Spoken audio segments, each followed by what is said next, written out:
Bakwethu siyalamukela kuhlelo lwethu buza iBhayibheli likuphendule olamaviki wonke.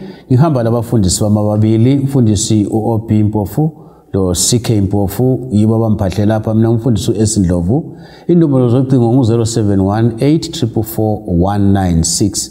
Nxa ufuna ukubuza umbuzo kumbe ufuna sikunike ugwalo oluchasisa lezi zifundo oluthiwa yona iGreat Controversy. The Great Controversy lugwalo oluza kuncedisa ukuzwisisa insuku zokucina esikhuluma ngazo encwadini kaDaniel. Bafundisi siyalamukela kuhlelo lamhlanje. Siyabonga mfundisi. Salibonani balaleli, siyaxhumana njalo kuhlelo lwethu lwamaviki wonke ebuza iBhayibheli likuphendule okhulumayo umfundisi uMpofu CK. Salibonani balaleli, siyadibana njalo kule iviki lapho esihlangana khona sifunda ilizwi likaThixo. Sengathi uNkulunkulu angalibusisa sivule ingqondo sonke ubana sizwisise ilizwi lakhe, asiphela amandla okuliphila ezimpilweni zethu. Okhulumayo umfundisi uOB Mpofu. Siyabonga. Siyabonga balaleli, siyabonga bafundisi. Kasingenene esifundweni sethu namhlanje sikhuluma ngokwahlulela njalo. Besikhuluma ngaso kuvike pheleyo. Ukwahlulela sithe ngokwenzana kokuhlolisisa. Angithi ike sikukhangelayo ukuthi uJesu engakezi lapha. Labo abazabe bengabaza hamba ezulwini baye besaziwa.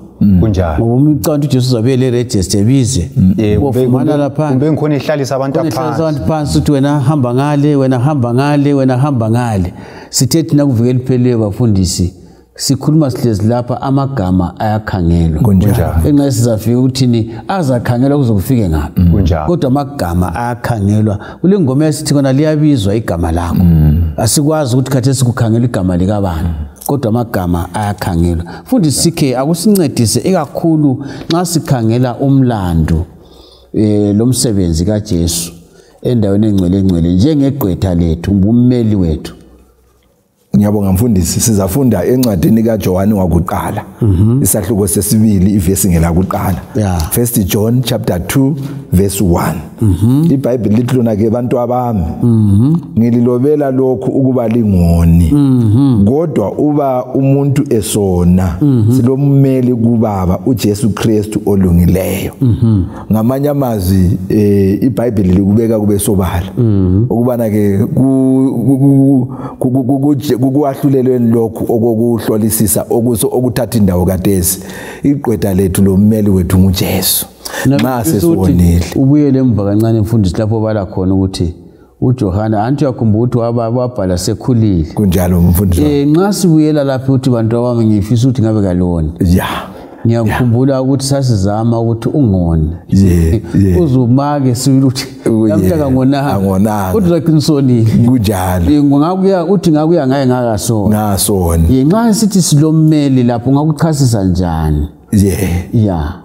Ngamanye amazwi njengoba ke sike satsho ukuthi umthethwandaba lo wasezulwini ufanana xathu njengomthethwandaba walapha emhlabeni. Kodwa ke thina kasihambi ngeziqu zethu. Nxa ukuthi libizo lakho mfundisi eselibizwa awuhambi wena, uyabulokhu lapha emhlabeni usenza okwenza kwansuku zonke. Kodwa ke izenzo zakho lalokho owakukholwayo yikho oyabe kubhaliwe encwadini zasezulwini ezibhalwa zingilosi ezingawozeliyo ezingalaliyo. Okumelayo ke khonapho ligqwetha elinguJesu ngoba usendaweni engcwele enguye ongummeli wethu. Umela ikakhulu labo abamamukelayo bavuma kubana ke abe yinkosi lomsindisi wabo. Ngifuna ukubeka ngalindlela mfundisi nxa sikuzwisise labalaleli ukuthi mina ngingaya enkantolo ecourt. Kunjalo. Ulimi lwekhotho labo Pithi labo Fulcrum kanlwazi. Kodwa amagqwetha bayakwazi. Yikho khona uzikhulumele uzangena phakathi. Kodwa igqwetha lingakukhulumela liyakwazi ukuthi ukukhulunywa njani. Ngiyabonga mfundisi. Nxa ukubeka ngaleyo ndlela sihle sikubeke kusube sobala ukuthi ummangaleli wethu nguSathane. uSathane yena amandla ayelawo ezulwini kawathathelwanga sake sakuthinta lokho. So uyakwazi lapho esona khona lokho esikuthandayo ukubhambene lentando kaNkuluNkulu nguye osimangalelayo okwazi ke ukumphendula kahle lokumbeka endaweni yakhe nguJesu. Yikho kuqhakathekile ke ukuthi simamukele uJesu ukuze asimele asiphendulele aze anqobe ngitsho lobuqili bukaSathane ngoba akula muntu onganqoba ubuqili bukaSathane ngaphandle kukaJesu. Ngiyangizwa abantu bekhuluma ngesilungu bethi bona please talk to my lawyer, don't talk to me. Yeah. So kumele ukuthi sitsho njalo ngoJesu. Kumele sitsho njalo ngoJesu. Singayi don't talk to me, talk to my lawyer who is Jesus. Who's Jesus? Siyabonga mfundisi. Siyabonga Hopi. Siyabonga. So sesizwile lapha. Ukuthi uJesu nguyigqwetha lethu. Kodwa ke asithi umuntu usekhethe ukuthi angabi lokudlelwano legqwetha. Kumbe angavumi isono sakhe egqwetheni. Umbuzo okhona ukuthi umbatheni uzozikhuluma. Ake sikubeke kulula mfundisi. Ukuthi bani bakhona bathi mina ngingazikhulumela. Babakhona babephumelele kodwa kukalutshwana. Ngoba uzatshona khona lapha. Kunjalo. So nxa umuntu engasamukelanga uJesu ngoba enye into emqoka lapho kumele sinanzelele ukuthi kulabo abalo Jesu ukwahlulela zindaba ezimnandi. Kodwa umuntu ongela Jesu ukwahlulela kuletha ukumkhosi. Yikho ke ukwahlulela kuza kwenzani kulabo abangasoze bavume ukwamukela uJesu. iBhayibheli iyasitshela lapha kuHubo 37 iverse 9 usiya ku11. Ithi yona ngoba ababi baza kuchithwa kodwa labo abathemba inkosi baza kulifuya ilizwe. Kuseyisikhatshana nje ukuba omubi angabe esaba khona. Loba uhlola indawo yakhe iza kuba ingasekho. Kodwa abamnene baza kufuya ilizwe bazithokozise ngenala enkulu. So iBhayibheli lithi ababi baza kususwa. Abalileyo ukuba lobudlelwano legqwetha baza kususwa. Ungafunda kuMalaki mu 4 iverse ngelika 1 khuluma futhi lapho nxa uyidinga mfundisi uyivula khonapho ungaqhubeka uyivule nje imalakhe ebengikutsho ukuthi into ekhulumileyo iqhakathekile ukuthi ubungane nxa ulegqwetha kunjalo uyahamba uyelala utho awuchala uvalo akula manotho abhalayo hayi ngoba igqwetha lile lilungisayo kunjalo uthiwa idefense mbethiwa kuyini yiliza kumela likhulume ukuthi indaba zakho zime njani. Ngisekela ukutsho ukuthi ubudlelwano legqwetha buqhakathekile njalo igqwetha kalifihlelo. Hayi akulandaba okumele ziyezwakala ecourt igqwetha lingazazi usumangalisa igqwetha lakho ngoba igqwetha lawo lizathi kanti indaba ongantshelanga lokho aba kwasiza kuncedisa njani antu uyayibona indaba. So kuhle ukuthi sivume kuJesu simtshele konke uJesu kunjona kunjalo njengobana kunjalo. Kathi mbani nguIsaiah 1:18 nothi wozani siqondisane kunjalo when iphuma come let us reason kunjalo. Umalaki ngu4 lapha ithi yona ngoba luyeza usuku oluvutha njengezibi. Lapho bonke abaziphakamisayo labenza okubi baza kuba njengezibi ezichayo. Lolo suku oluzayo luzabachisa kodwa inkosi yamabandla izabachisa kutsho inkosi yamabandla lungabachiyeli impande logatsha.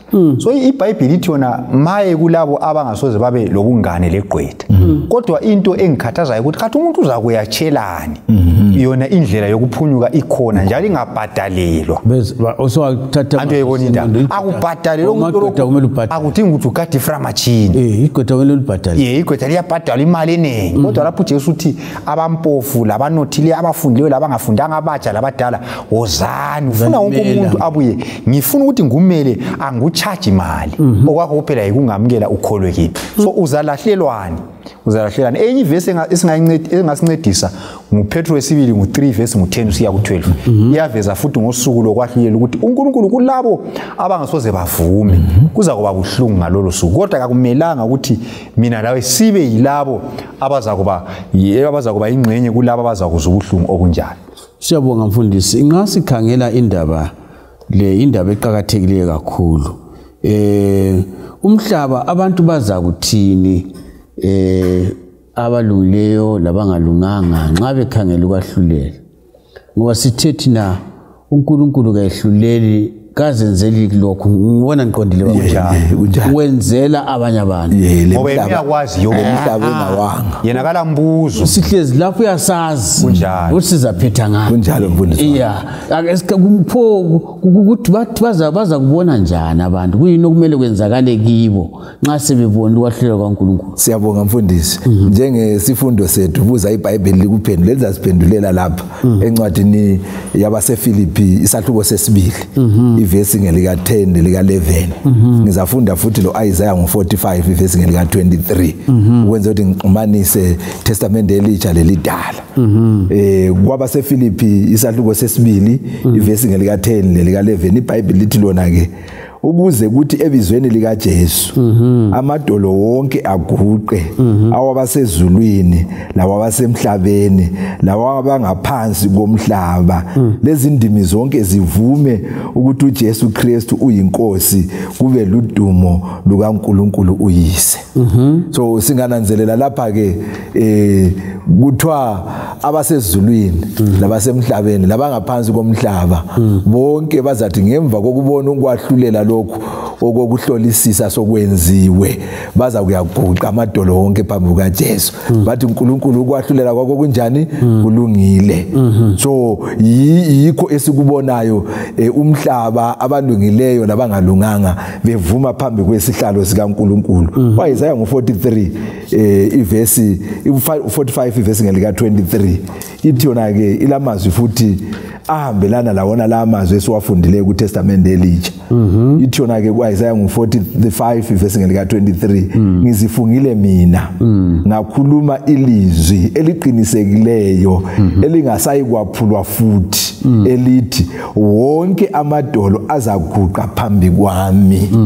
Ibisisithi yona ke lezi ndimi zonke ziza kungifunga ngemva kokubana ke sezibonile ukucaca lokuba segcekeni kokuwahlulela kukaNkulunkulu abalahliweyo bebonile ukuthi balahlwa njani bazavuma babonge bona belahliwe benjalo labasindisiweyo baza kubonga baze bethula imiqele yabo bayibeke ezinyaweni zikaJesu ngoba bebona ukuthi ukwahlulela kwaNkulunkulu kulungile. Abalahliweyo bebonene singafunda ngale encwadini esizafunda kuzifundo ezilandelayo kaSambulo ithi yona ke uNkulunkulu uza kubatshengisa iBioscope babone ukuthi bona balahleke ngaphi kuyini okwabalahla ikakhulu laba abangcwele abazabe besehlulela sizangena kukho ngeminyaka 8000 years babe bebona ukuthi abanye abantu ababe becabanga ukuthi yibo kumele babe ngamaqhawe okukholwa baza babona bengekho babe sebebona betshengiswa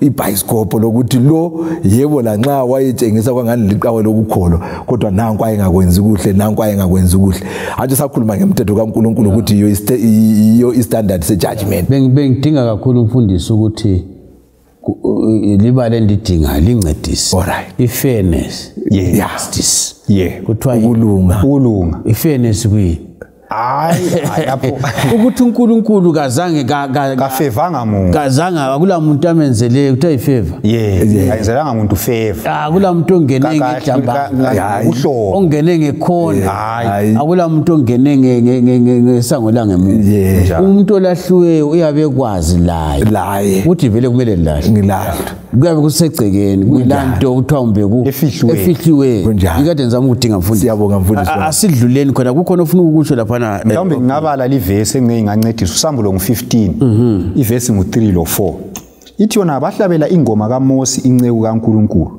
le ngoma yewundlu besithi mikhulu iyamangalisa imisebenzi yakho Nkosi Nkulunkulu somandla zilungile ziqotho izindlela zakho Nkosi yazo zonke izikhathi ngubani ongayikukwesaba Nkosi adumise ibizo lakho na ngoba nguwe wedwa ongcwele izizwe zonke zizakuza zikudumise ngoba izenzo zakho zokulunga zibonakalisiwe so lapha abantu bonke bazadumisa uNkulunkulu akula muntu ozabhujiswa kulaba babi ozabhujiswa sithi kodwa uNkulunkulu ambonanga kuhle lapha mbonanga kuhle ngabe mina ngiphakathi ngaye hayi wonke umuntu uzavuma athi uNkulunkulu indlela zakho zokulunga zibonakalisiwe. Mfundisi asibuyele ukuthinile lawe engiyumngane wakho kunjalo uzasuthiseka kunjalo ukuthi asozuthi kathukhelwana uhambe njani umngane wami ngikade kumele ukuthi ngawulapha hayi uSathane ke uSathane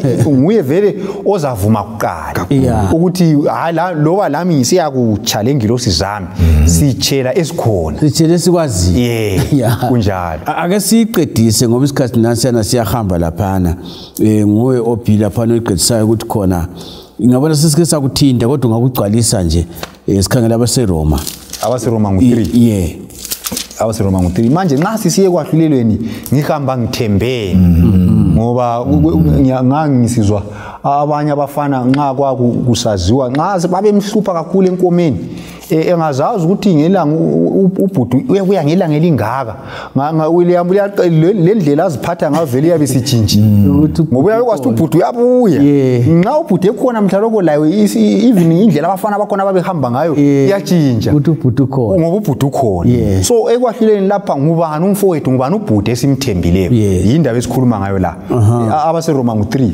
ivesi ngelika 24 ithi yona siya ku 26 balungisiswa ngesihle ngomusa wakhe ngokuhlengwa okuKristu Jesu amisayo uNkulunkulu ukuba abe inhlawulo ngegazi lakhe emukelwe ngokukholwa uNkulunkulu wakwenza lokho ukuba abonakalise ukulunga kwakhe ngoba ngokubekezela kwakhe wayekela izono ezenziwa ngaphambili wafisa ukubonakalisa ukulunga kwakhe kulesi sikhathi so lapha iBhayibheli iyasitshela ungasuka kuRoma 3 verse 23 ithi ngoba bonke bonile basiye enkazimulweni kaThixo so akula muntu onileyo ongaphumelela ngelanga lokwahlulela kodwa iBhayibheli ithi bonile benjalo balungisiswa esikhiwithi they are justified kuthi ukuthi ku judgment lapho ukuthi umuntu abe justified kumbe aphumelele alungisiswe abanye kanjalo ukuzwa bekhuluma ngokuphuma discharge ukuthi mphume discharge so ku judgment yezulu ukuthi umuntu aphume discharge ukuthi abe lobungane loJesu ngoba kuthiwa silungisiswa ngomusa ngokuhlengwa okuKristu Jesu so ukuphumelela kwethu ekwahlulelweni ukupasa kwethu ku judgment kweyeme emuseni kaJesu kweyeme ekuthini ngikhethe uJesu abe inkosi lomsindiswa ngoba kuthiwa nguye owabekwayo ukuthi abe inhlawulo yesono ngegazi lakhe so lapha indaba ekhona akuphutsheki la uJesu engekho siyabonga mfundisi CK sizayibuyelela nxa kuvuma mfundisi ukwamukela uJesu njengomsindisi kuqhakatheke okungakanani kulindaba yokwahlulela ngiyabonga mfundisi wami ngizafunda lapha incwadi yemsebenzi isahluko sesine ivesi ngelika 12 incwadi yemsebenzi isahluko sesine ivesi ngelika 12 iBhayibheli lithi lona ke akukho ukusiliswa ngomunye ngoba kalikho elinye ibizo ngaphansi kwezulu elinikiweyo ebantwini esingasiliswa ngalo ngamanye amazwi anje sike sakhuluma ngokuthi emthethwandaba walapha emhlabeni abantu bayazikhethela amaqwetha omunye angakhetha ukuzimela